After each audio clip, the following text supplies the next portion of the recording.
friend's Jeep today. It's a 2001 Jeep Cherokee.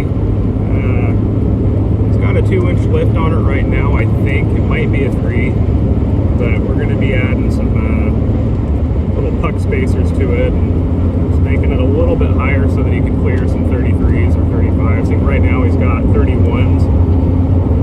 He wants to go just a little bigger. So we'll see what he's got when we get there.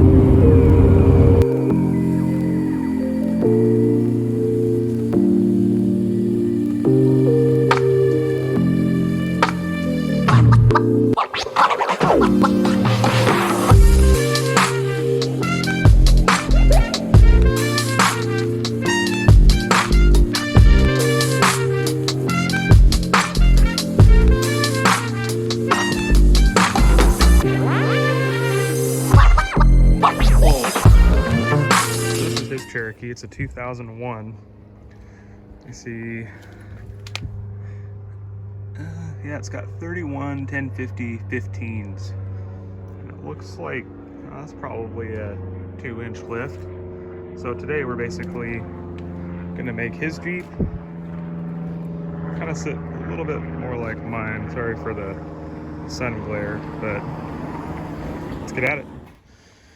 All right, so this is the kit he ordered. Looks like it's 3-inch pucks and some 3-inch drop shackles, and then a transfer case drop.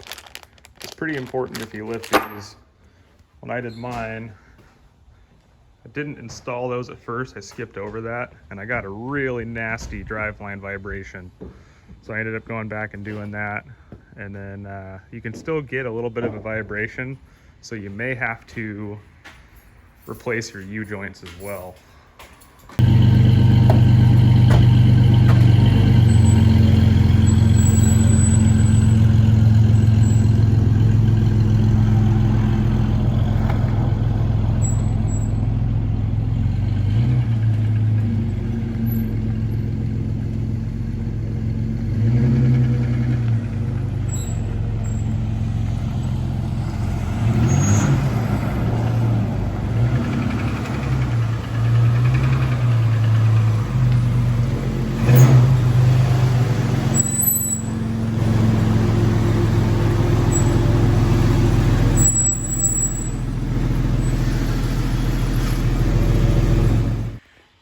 Probably not the safest way to do it, but I mean, that should work for what we need to do. Basically, we just need to take the wheel off and allow the front axle to droop so that we can get the compressors in there. And then once they're in there, then we can come in there and pop the puck that'll basically sit right here between the body and the coil. Yeah, go ahead and come down slowly. Coming down.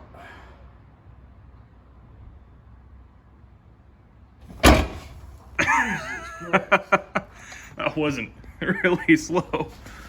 No, I was as slow as I wanted to go. This is Miller, it's the owner of the Jeep. Yep. But it should do just fine. Let's get this other side up.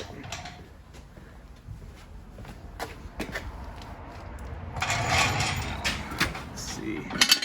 Oh, a little too far.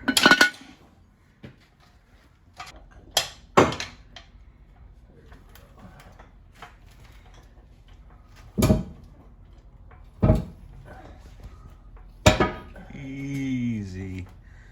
That's it. Okay, well, I can put that. I mean, that should be okay. There, or we could just quit fucking around with this thing and get the tranny jack.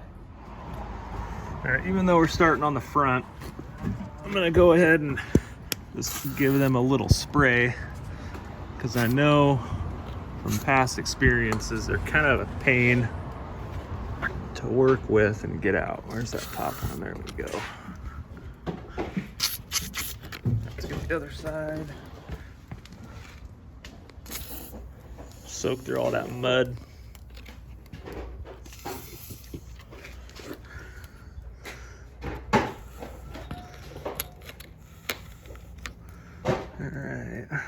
let's let that soak.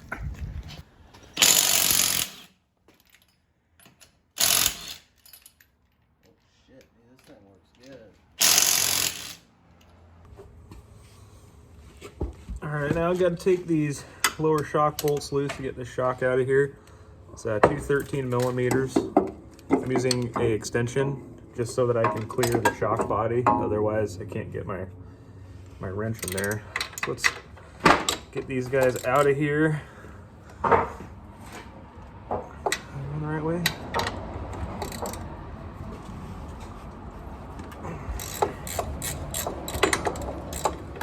It really helps to soak everything in PB Blaster. I mean, this has been recently worked on, so these aren't too bad, but some of the older ones that haven't been moved, they don't want to move. And you can end up shearing your hardware.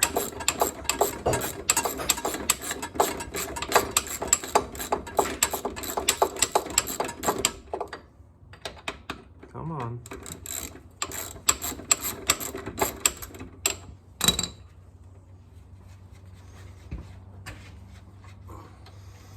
All right, so there's that one.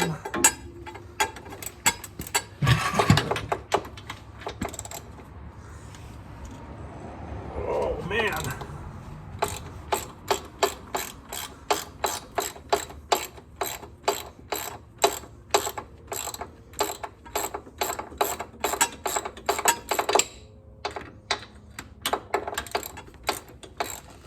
Is there any pressure on the tranny jack? No, it's just there. Just in case. Yeah, that's what I'm thinking. Is just in case. we should probably have a little bit of pressure on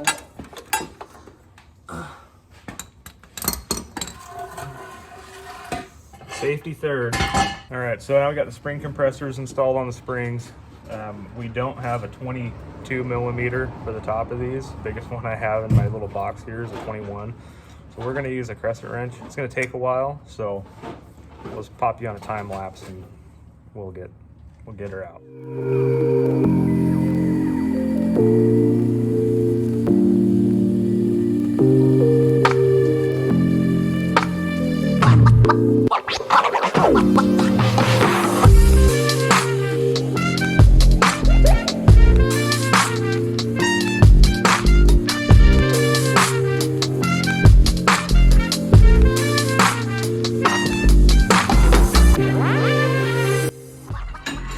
So once the springs are compressed enough, there's also this little 13 millimeter bolt bracket that actually holds the leaf spring to the axle. So once you pull that out, you should just be able to lift this whole thing right out. Do it one hand.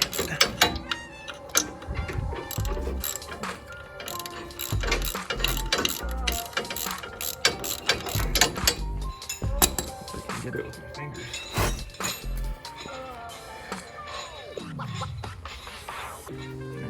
Almost.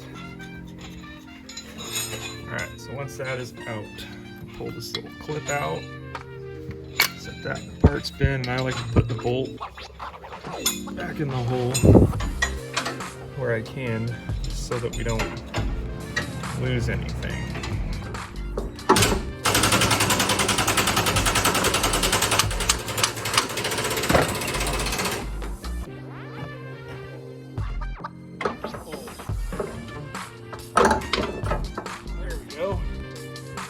Coil is out. All right, so now that you got the spring out, you're gonna want to take out this isolator, because this is gonna go on the bottom of the puck.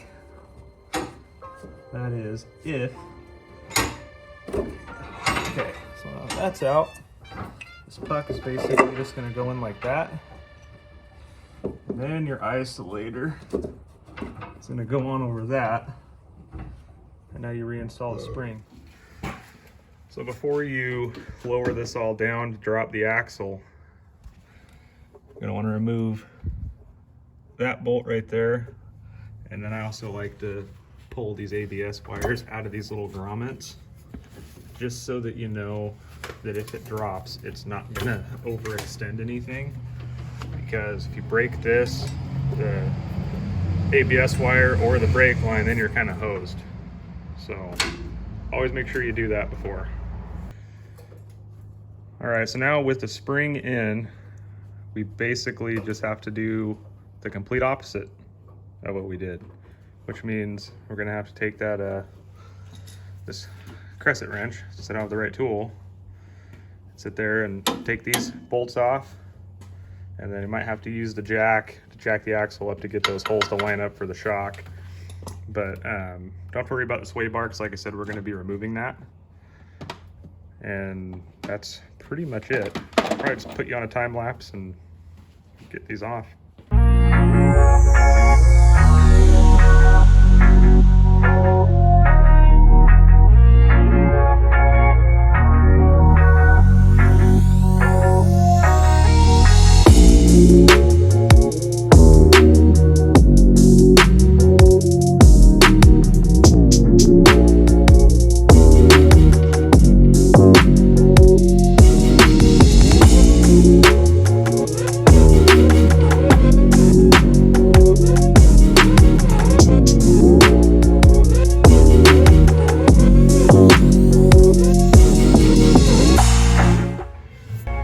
So now with that, we just got to pull that sway bar out, and then this side is done. So he's out where they're working on the other side, pretty much just the exact same thing, and then we'll move on to putting the shackles on the back.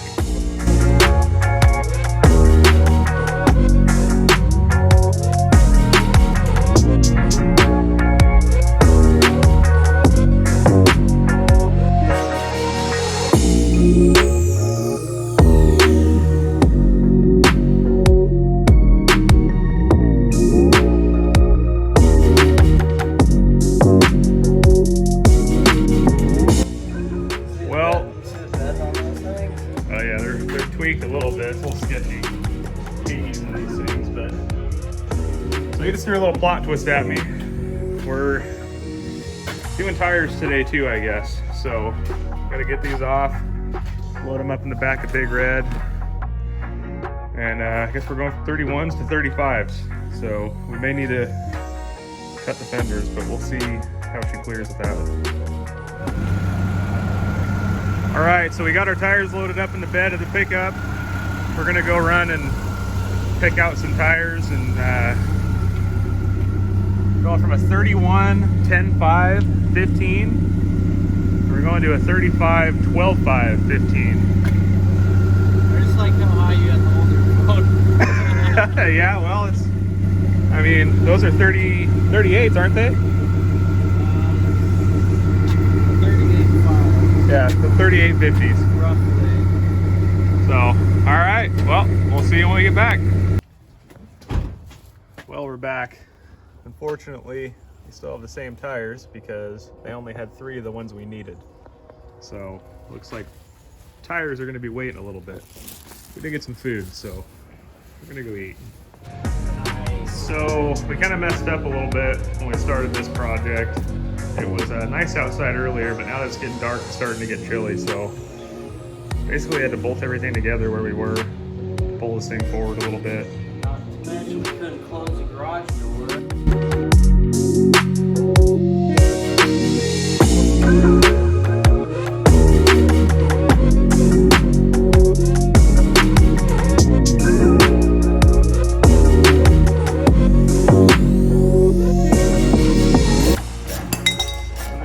Installing the rear shackles.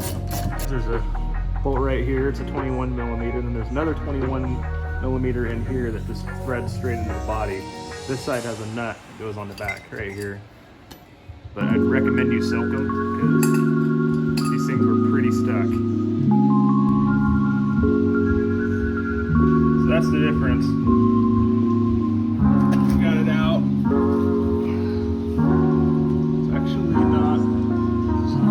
Thought it was going to be. PB Blaster goes a long ways, especially on that top bolt. So it's late, but we got it done. It's pretty good. Give us another, right, 2.5 inches, 3 inches. What do you think? That'll do. I'll see you. Oh yeah, on the back. You guys can see it, but we kind of ran into some clearancing issues with the exhaust, so we may have to trim it or cut it out and move it. Just because that shackle's a little tight in there, but we'll make it work. Other than that, we had to order.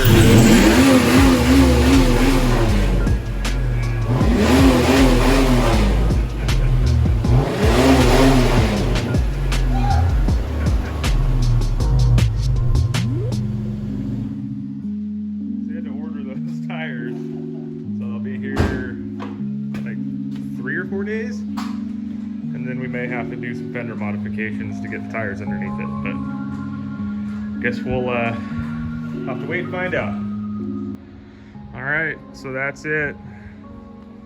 The puck spacers and then the drop shackles. I really hope this helped out a couple of you guys. This is our first longer video, and I don't really quite know what I'm doing yet, so hopefully you got something out of it. So thanks, please like, subscribe, and stick around for more videos.